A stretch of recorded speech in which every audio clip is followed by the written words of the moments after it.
My knowledge of biological transmogrification is only outmatched by my zest for kung fu treachery. The role of biosensors is to really provide this implicit sense of how people are reacting in the moment. As like an example, if you have French travelers that are visiting a particular page, they really like the idea of like food availability. So if you show that breakfast is included, that actually involved a lot of delight for French consumers. Asian clienteles really liked oversized closets. That elicited a lot of delight for them. For millennials, it was more like well-appointed bathrooms, which I mean, I can agree. I would be pretty delighted with that if I saw that in a hotel. So it's just, you know, like these are little things that like people might not admit outwardly. Like, yeah, I really like a good bathroom when I book a hotel. But the biometrics can suggest that. And if you see that across the population, then that's some really good actionable insights. So this is the helmet that I wear when I do Naginata. And then there's also a chest protector, wrist protectors, and leg protectors as well. So yeah, it basically just kind of goes in like that. It's a little okay. One thing no one knows about you. I love Bollywood movies. There's that. Seriously? Hello, fellows. Welcome to the next episode of Jagged with Just Ravi. Subscribe to my channel for conversations at the edge with thought leaders from the branding, marketing, and the business world. Conversations that ignite new ideas, ideas with rough and sharp edges. Hello, Jessica. So nice to have you on my show. Thank you so much for having me, Jasravi. I'm really excited to be here. Okay. So, Jessica, if I requested you to tweet your profile, what would you say? I was thinking about this yesterday, and I hope it's okay and not too cavalier if I just rip this straight from a movie. But one of my favorite films is Black Dynamite, which is a very kind of silly movie, but I love it. And there's a character in there named Evil Dr. Wu. He's a bad guy, but he's like a mad scientist who's also a kung fu guy. And you know, when Black Dynamite sees him, he says, "Your knowledge of scientific transmogrification is only outmatched by your zest for kung fu treachery." So if I were to tweet a profile that would sort of incorporate a lot of things, it would probably be that. Very vague in a sense, but it has everything. Superb, superb. And so we start with one and we'll end on the other aspect. Sounds good. So Jessica, now you're in a very specialized part of consumer research. And consumer research itself is so specialized. You know, I mean, everybody is obsessing with getting the consumer fully with all dimensions, with all aspects, and especially after COVID, because, you know, so much has impacted us. And I think we'll never really fully realize how did it impact us. So when we say biometrics in consumer research, what do we really mean? And if you could use some use case scenarios so that people can understand what is this aspect of consumer research and how it helps. Yeah, absolutely. So to get there, I'm going to walk it back a little bit and sort of talk about, you know, I work for a company called iMotions, and we'll sort of talk about what iMotions does in the space and then subsequently how I sort of fit into that. So iMotions is first and foremost a software company. We create a research software platform that specializes in human behavior and biometrics, like you said. My background specifically is in neuroscience. So I came straight from academia. A lifetime ago, I actually used to study people with Parkinson's disease. So I sort of came into the field from this very science-heavy background. And sort of the rationale of the platform itself is that if you want to study human behavior or human reactions to things, there's different tools available in the research landscape you can use. So for example, you could look at eye tracking to give you a sense of where someone is looking or attending at a given time. You can look at skin conductance, which can give you a sense of physiological arousal or intensity. EEG is a popular one that gives you, constructs like workload, motivation, engagement, and so on. And as an academic, if I wanted to use any of these tools together, because each tool gives you a different piece of the puzzle, let's say, it's very hard to have them all at the same time. And if it's tough for me as an academic, you can imagine how tough it is for people in the commercial space. And I think we're in this sort of really interesting time where neuroscience has sort of become the hot thing. So we're appending neuro to all sorts of different fields. We have neuromarketing, we have neuroarchitecture, we have neuroaesthetics. So people are really interested in sort of this interdisciplinary approach where we're bringing neuroscience into all of these fields that historically have not worked with that before. So what our software does is it allows you to work with all of these tools at the same time together and to be able to run these sorts of research studies in a simplified and streamlined process. So at the end of the day, we do provide a software. We also provide a lot of the tools that our clients work with, but the training aspect is also very important for us because we know a lot of people are new to research, new to neuroscience. So I and my colleagues spend a lot of time teaching people the fundamentals, the kind of assumptions that you have working with the data, and ultimately helping them become self-sufficient in using biosensors in market research. So the easy answer as to what we do is that we're a software company. The real answer of what we do is that we help build labs. And we work a lot in the commercial space and particularly in market research. Our client base is around a 50-50 split between academia and industry. And in the industry space, we do see a lot in marketing. We also see a lot in design, usability, food and beverage, VR simulation, gaming, architecture, defense, and many more. So when it comes to biosensors in market research, I don't do it myself. In iMotions, we don't do a lot of that research internally. We facilitate a lot of our clients in the market research space doing it. But it puts us in this very unique position where we can look at the landscape of neurotechnology as it exists. And we can also see how that technology can fit in with different sectors, different verticals, different industries, and think about how can we further this interdisciplinary approach to research? How can we try to bring more neuroscience and behavior into these different fields? Because that's naturally where we're going in the first place. Absolutely, Jessica. Now, like you step back, I'll step back for my audiences, and just for some perspective, that there is a research when we are trying to get claimed behavior from the consumer. Mm-hmm. So we are asking them questions. Then there are research techniques where we are saying, okay, we'll observe them because they don't really know always what they're doing. So we'll observe them, we'll do ethnographies and, all those techniques. And now there are research methods, that you are talking about, which is looking at body, physiological and other responses that are reflex. And there is no way to understand that unless you use these kind of metrics to get a holistic picture of what is really going on.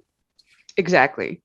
And Jessica, I was going through some of the papers that you've written and your team members have written, and I really love this. I'll narrate these 3 questions, which kind of explains how when data gets complex, the question gets complex, and there are many data sources combined that can give an answer, how biometrics plays an important role.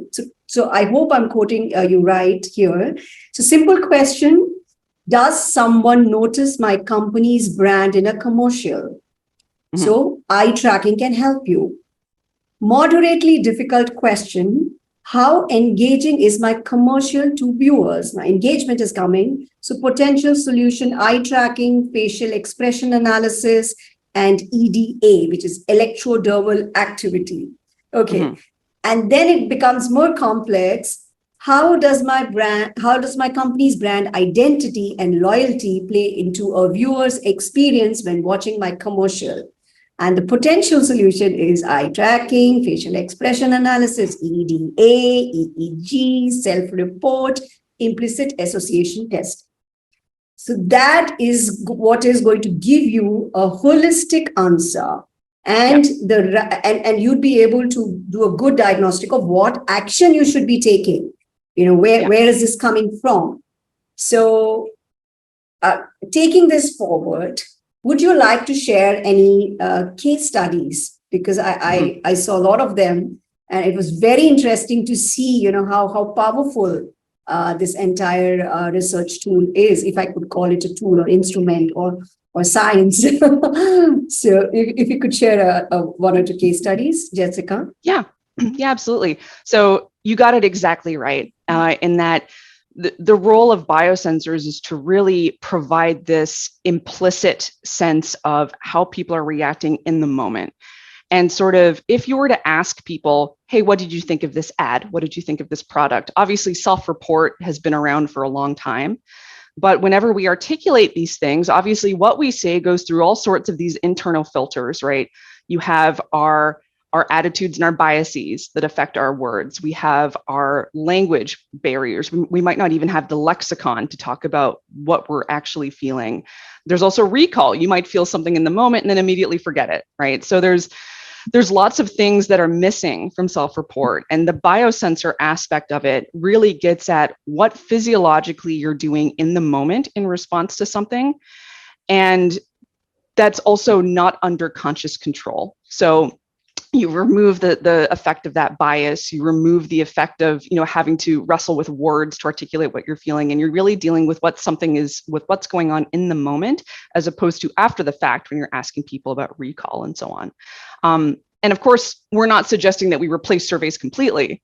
Surveys and self-report are still very important, but this is really intended to sort of augment those traditional methods.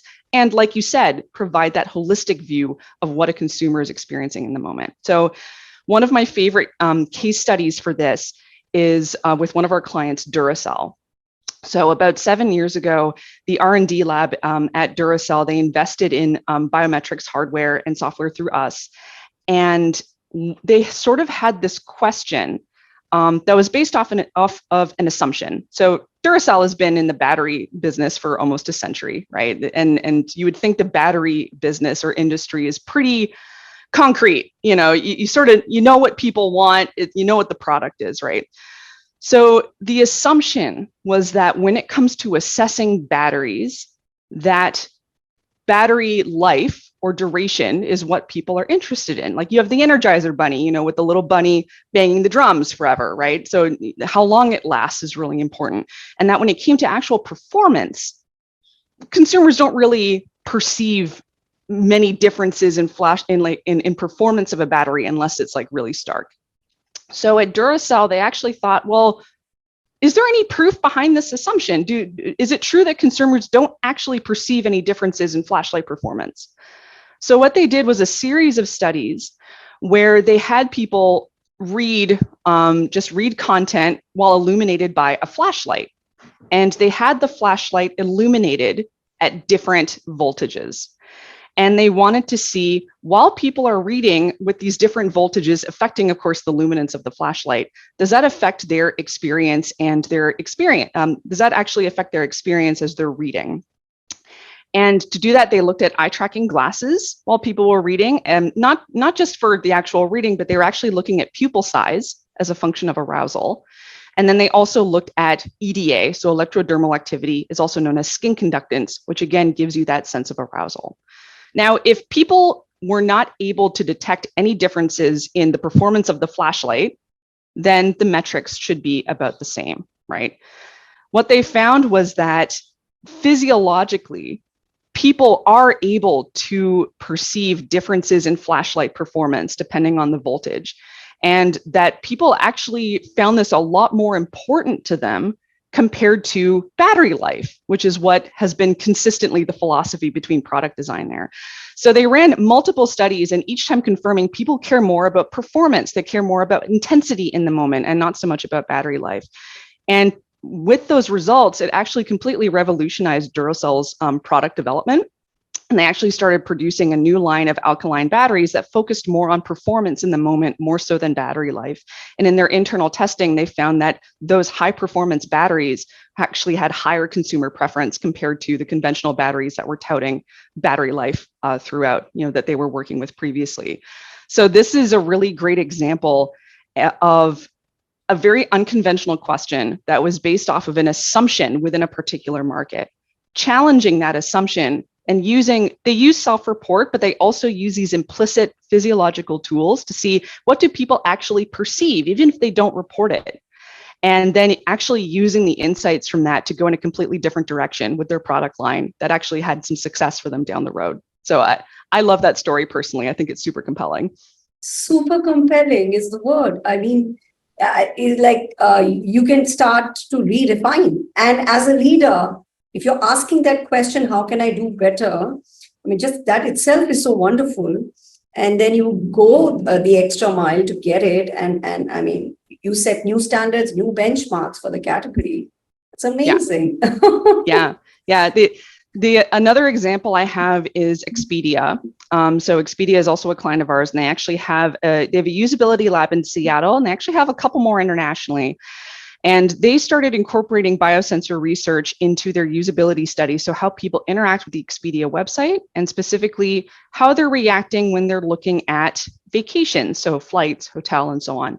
And what they would do is they would bring people in that actually did want to book vacations. They would sit them down in front of a computer, and they would have eye tracking, skin conductance. They would do facial EMG, which is actually measuring the muscle activity of the face. You can also do facial expression analysis by the webcam. That's also possible.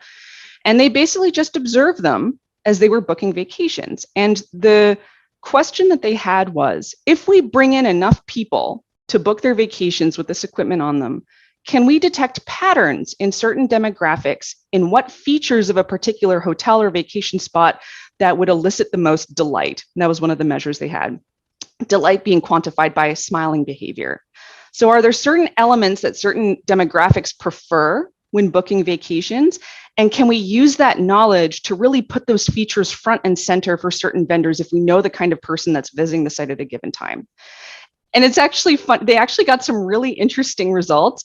So as like an example, if you have French travelers that are visiting a particular page, they really like the idea of like food availability. So if you show that breakfast is included, that actually involved a lot of delight for French consumers. Asian clienteles really liked oversized closets. That elicited a lot of delight for them.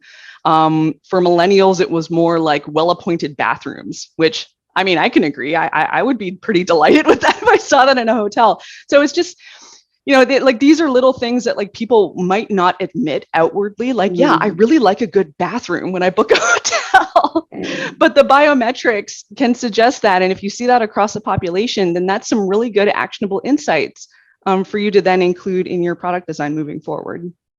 Amazing, amazing.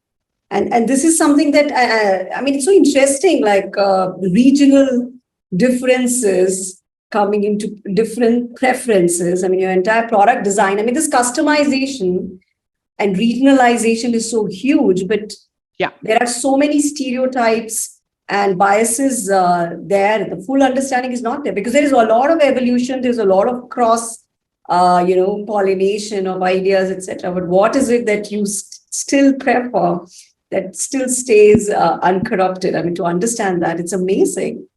So Jessica, we'll get into one of the metrics to understand what kind of data it gives. But before that, like you're saying, COVID has changed how we're doing research. I mean, even at a very basic level, even focus group discussions are happening online, because it's just become convenient also, even when people are okay traveling and letting strangers come to their house to some extent. Yet, so that's one thing. What I want to understand is how research trends are moving to remote solutions post-COVID. What does that mean, and what kind of solutions you and your organization are giving in that context? Yeah, so this is definitely something that we've seen a lot, especially with COVID. But we also see it a lot more with regards to, like you said, there's differences that we see globally across different cultures, across different countries, and you want to be able to access those demographics in an easy manner. And I think COVID also really pushed the idea of distributed teams. So not only is your demographic all over the place, but your team is also all over the place. And what happened when COVID hit was that a lot of our clients couldn't go into the lab. And our primary offering is lab software, lab hardware. So as a result, we started pivoting a little bit more into remote options. And with remote options, it's a little bit difficult, but technology has really come a long way with this. So what we developed was a product called iMotions Online. And actually, the product launch for this is going to be happening later this year. We do have remote solutions built into our desktop, but iMotions Online will be its first completely browser-based, completely remote solution that will be deployed later this year. What remote tools can give you with iMotions Online is it can give you eye tracking through the webcam and facial expression analysis. Now, this is huge because conventionally, historically, if you wanted to do eye tracking, you had to get a dedicated eye tracker, like a piece of hardware. It uses infrared light to determine eye position, and you would stick it on your monitor and it would track the eyes that way. Of course, that's if you're bringing people into a central location for testing. But now that we have, fancy technology like computer vision, AI, all of that good stuff, now we can have algorithms that can detect eye position through a simple webcam, like the one that with a USB that you plug in, or a webcam that you can get through a desktop or laptop. So now with this technology, and also with facial expression analysis, which has always been through the webcam, you can actually measure people's responses to creative, whether it's images, videos, websites, surveys, and so on, from the comfort of people's own homes using the webcams that are available to them.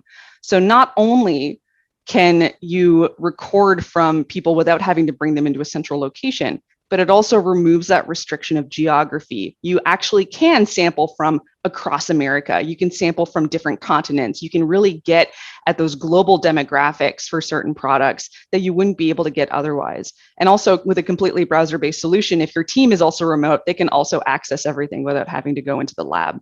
So iMotions has developed this tool. There are certainly other players in the space as well. And I think, remote work is here to stay. So I think this is a space that's going to become increasingly sophisticated in the coming years. Yeah, and good for all of us, all businesses and all brands, because the questions are only increasing, So Jessica, now, when should one decide to use these kind of metrics? I mean, of course, it's every question has an implication where that could be relevant, but suppose eye tracking, we take one metric. So what kind of questions would need this kind of monitoring? If we just take, you could approach it the way you want to. I just picked one sensor. Yeah. So let's start with eye tracking, because I think out of the entire biosensor toolbox, eye tracking is the most popular. It also gives you a lot of information. The essential premise of eye tracking is that you get what people are looking at. So if I were looking at something on a screen, whether it's an ad, a social media post, branding in a video, or so on, eye tracking will be able to detect where on the screen I'm looking at any given time. From that, you can actually derive many different kinds of metrics. So say I'm looking at a commercial, I have a branding moment at the very end, and I want to see, do people actually notice the branding compared to, say, the product, which is also featured in the same space? What you can do is through eye tracking, you can detect how quickly it took people to attend to the branding, what we call time to first fixation, or a hit time. You can also look at the amount of time spent looking within the branding. So not just how eye-catching was it, but how much did it actually maintain your visual attention before you went and looked somewhere else? You can also look at the number or percentage of participants who looked. So if the branding is, say, in the bottom right corner, you can say, 50% of my participants looked at the branding. Maybe I want to put it somewhere else to make it a bit more noticeable. And there's many other different kinds of metrics. You can look at things like revisits, the number of times someone looks away and back again. You can look at eye movements. You can look at consistency in eye movements from one area of interest to the next. It sort of goes on, and it's a bit of a rabbit hole, the kinds of metrics you can get from eye tracking. But there are certain assumptions with the eye tracking that you do have to keep in mind with its interpretation. The assumption is that if I am attending to something, or rather, if I am looking directly at something, that is what I am attending to. Eye tracking does not cover peripheral vision at all. It only looks at where your eyes are oriented at a given time. And the assumption is that if I am looking at your face, that is what I am paying attention to. Of course, I could be looking at your face and thinking about what I want for dinner tonight. So that is something that you do have to keep in mind, right? And you also have to remember that attention does not necessarily mean engagement with that particular item. that's where other tools really come into play. So you can look at things like facial expression analysis, which can give you a sense of valence. So if I see something funny, does it make me smile? Or if I see something confusing, does it make my brow furrow like this? Or you can look at skin conductance to give you a sense of the intensity of that reaction. So if I see, a celebrity show up in an ad that I recognize and that I like, I can go, oh, it's that person. And you can see it in my face, and you can also see it in the skin conductance data as well. One modality works really well. Multiple modalities is really where the strength is. And I always liken it to that parable of sort of the three blind men and the elephant, like each blind man gives you a different part of the elephant, right? But it's really when you put all the parts together that you get the entire animal. So multimodality is always going to be a better approach. That being said, one of the most common mistakes I see with people in the commercial space who are adopting this technology for the first time is that they get too caught up in the shininess of the technology. They're like, oh, the eye tracking's cool and EEG's cool and VR is cool and they want to do everything at once. Worse still, they don't have a concrete question in mind because they're focused so much on the tools. And I can't tell you the number of times I've had people come to me and they say, I want to use EEG in my research. And I say, great, what specific metrics are you interested in? And they say everything. It doesn't work that way. There's a million ways you can look at EEG data, and you have to know what you're looking for. So one of the first pieces of advice I give to people is the question dictates the tools, not the other way around. Don't use the tech to justify why you're doing a particular thing. It's going to lead to a world of pain. The question dictates the tools. And you'll notice with Duracell, they had a really compelling study, but they only used 2 sensors. They didn't use the entire gamut because they didn't need to. So it's important. This is a long-winded answer, but it's really important to have an understanding of the technology and the metrics it can give you, and especially the assumptions behind that data. And then making sure that your question actually dictates the kinds of metrics and the kinds of tools you want to use. Yes, no, so beautifully explained, Jessica. And there are certain things that will never go out of fashion. The clarity, like the business challenge, the marketing challenge, and hence the research challenge and the research questions, the assumptions you have.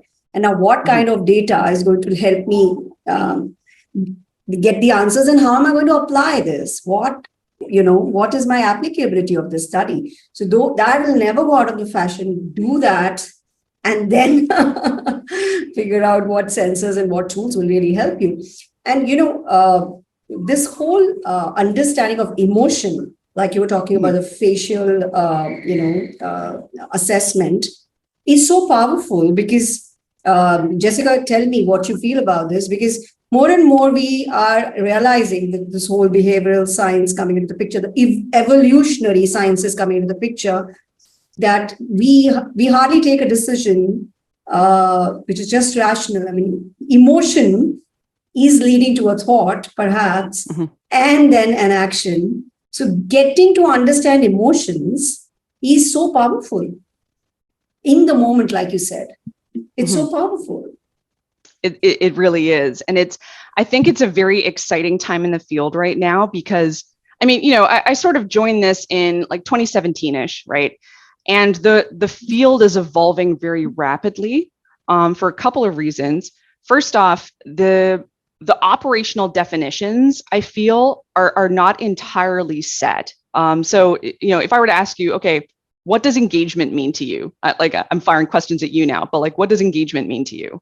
Okay, so engagement in a total consumer sense would be that you'd like to stay there and it makes you feel nice. I mean, as a human being, I feel engaged because it's relevant to me. It makes me feel good and I want to stay there longer. Yeah, perhaps this conversation it meets my need and it's interesting and it's making me, it's stimulating me and, I'm enjoying it. So I'm engaged in that sense. Yeah, exactly. So when I first sort of joined this field, there was a really interesting paper I read. It was in the Journal of Advertising Research. And I think the first author was Duane Varon, who was the head of media science. It's a big neuromarketing company. And what they basically did was they went to 8 different neuromarketing vendors in the space at the time, and they all asked, what is engagement to you? And they also assessed sort of the same piece of creative, and they each sort of had their own measures of what engagement is, and they sort of compared across all the different vendors. Each vendor had completely different definitions of what engagement was, and subsequently what their measure of engagement was for that particular video or those sets of videos that they were studying. And some of it was very true to the data and like certain metrics, and others were a lot more nebulous. So what that sort of really illustrated to me is that there's not a lot of commonality in the operational definitions for things like consumer engagement, which is such a big word in the space, but like people can't agree yet on what exactly it is and how we want to quantify it. And there's also not a lot of transparency because people have their own secret sauces depending on what company you go to for what exactly engagement is. And I think on some level, it's because this field is still evolving from a research perspective. And I think that's where, some of this incongruency comes from. For some things like EEG and eye tracking metrics and skin conductance, they've been around for decades. So the publication records for these are very substantial. Same with the facial action coding system, which is the original facial expression system that was published in the 70s.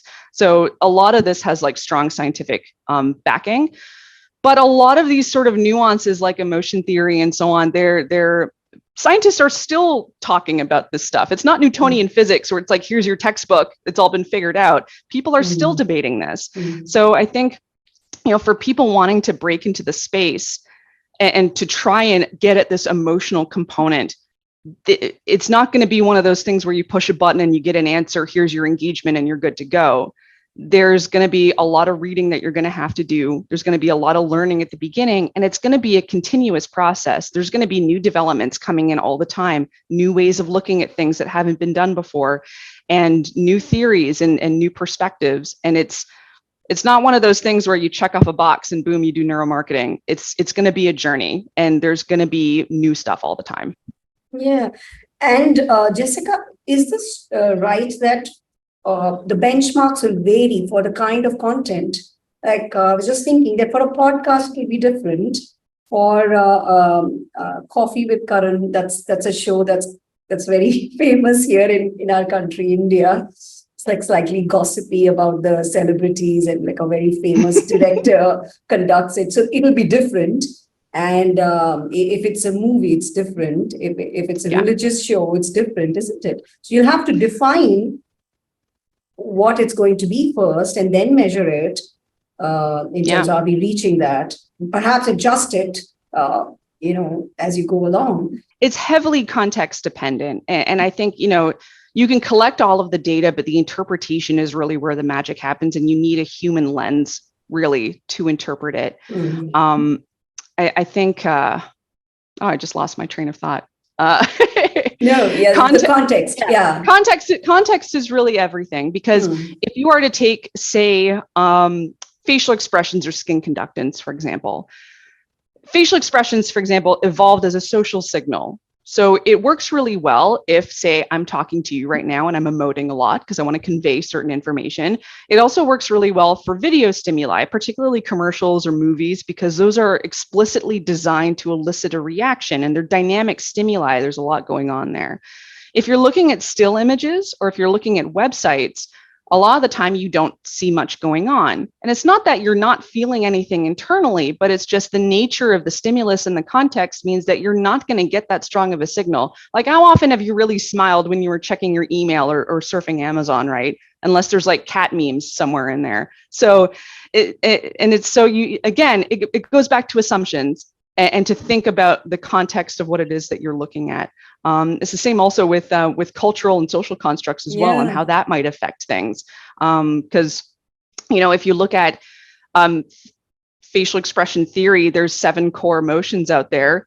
In Indian dance, I believe there's 9. 9. Right? You have I was just thinking, absolutely 9 rasas, we call it. Yeah, it was very interesting. Exactly. Yeah. So it's like there's the technology has come a long way in recent years, but again, you still need that human lens. You still need that cultural lens to make any good sense of it.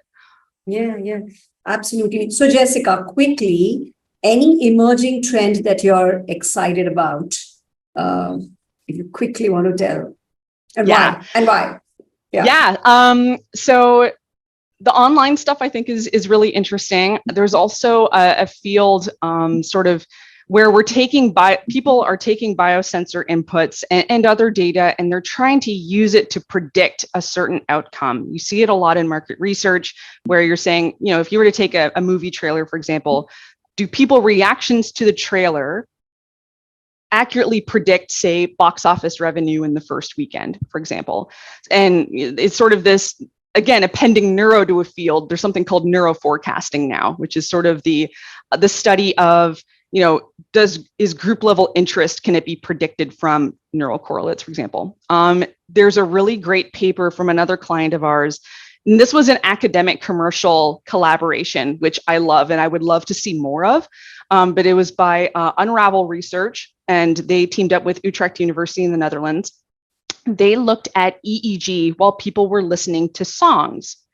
And they wanted to see, is there any sort of correlate between people's reactions neurologically to music and then subsequently how well that music performs? And this was a stunning study because they're only using one modality. Again, question dictates tools. But they found that the amount of neural synchrony, so the synchrony of brain frequencies between different listeners, was able to accurately predict its success on the Spotify charts. So the number of plays it got on Spotify 3 and 10 weeks after the songs were released. So the changes in brain frequency that happened when someone was listening to the song, they looked at how similar those changes or frequency content was between listeners. And they found that the more commonality there was between listeners and their EEG content when listening to the song was a better predictor of how well that song was going to do on Spotify. Isn't that amazing?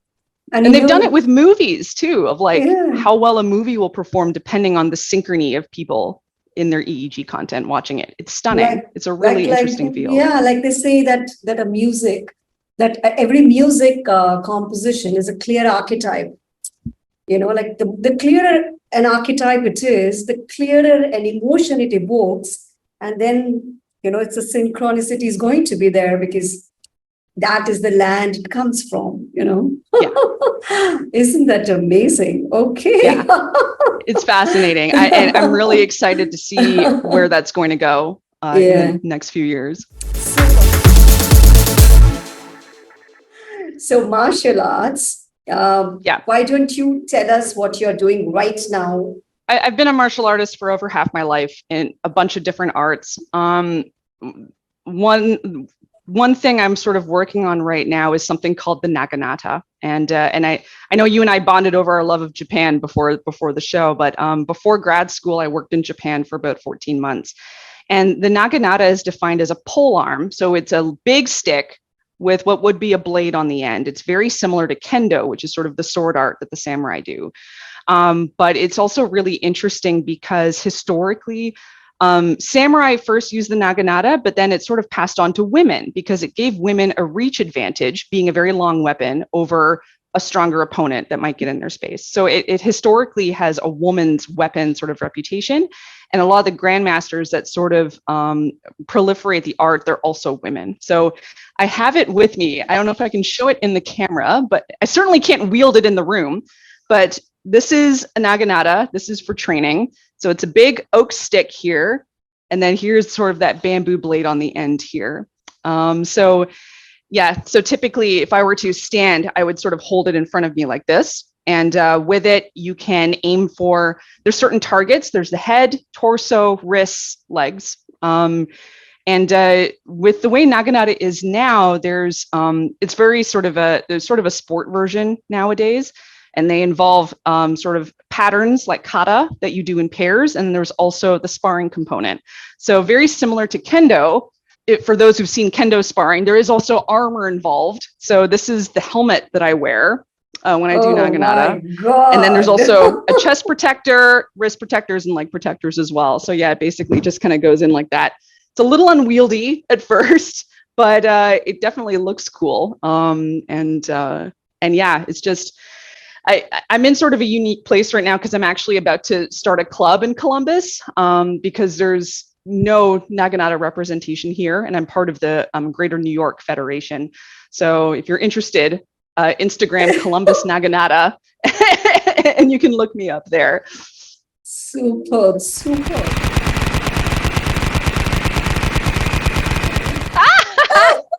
Is that your hobby? Oh my God. Where did you even get that? That's awesome. So this is rapid fire. We take it literally, Jessica. Okay, let's do it. Okay, mother's best advice.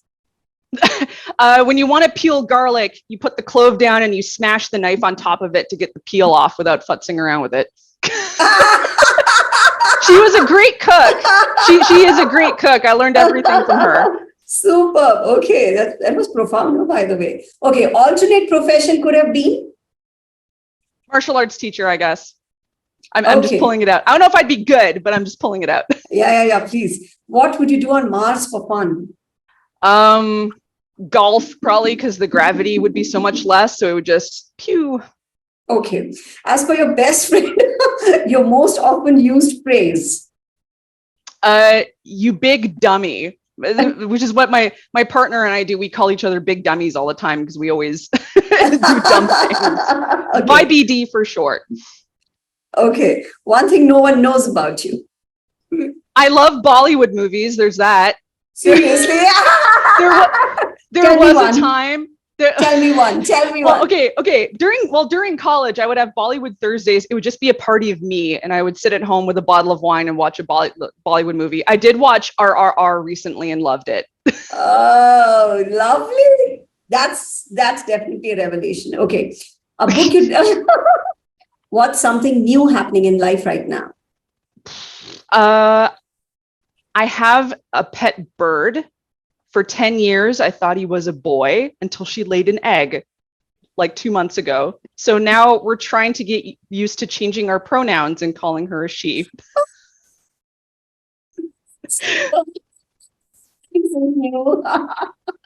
What's your favorite childhood memory?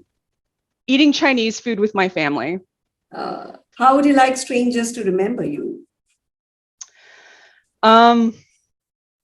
As someone who challenged them, but kindly. Okay, what's next?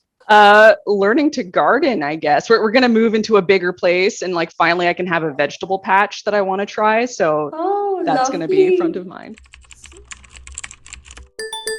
You're requested to share your online address, your email, whichever way you think people can approach you. We'd have it in the show notes as well.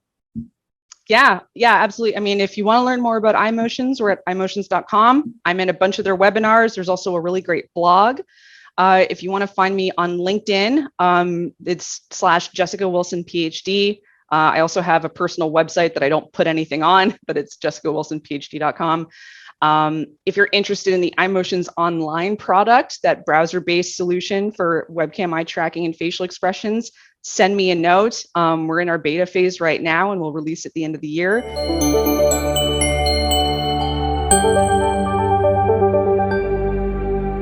Well, I think this was super fun. I mean, yeah, I haven't done many podcasts, so this was very entertaining. And I love the rapid fire, as stressful as it was. I think that was great.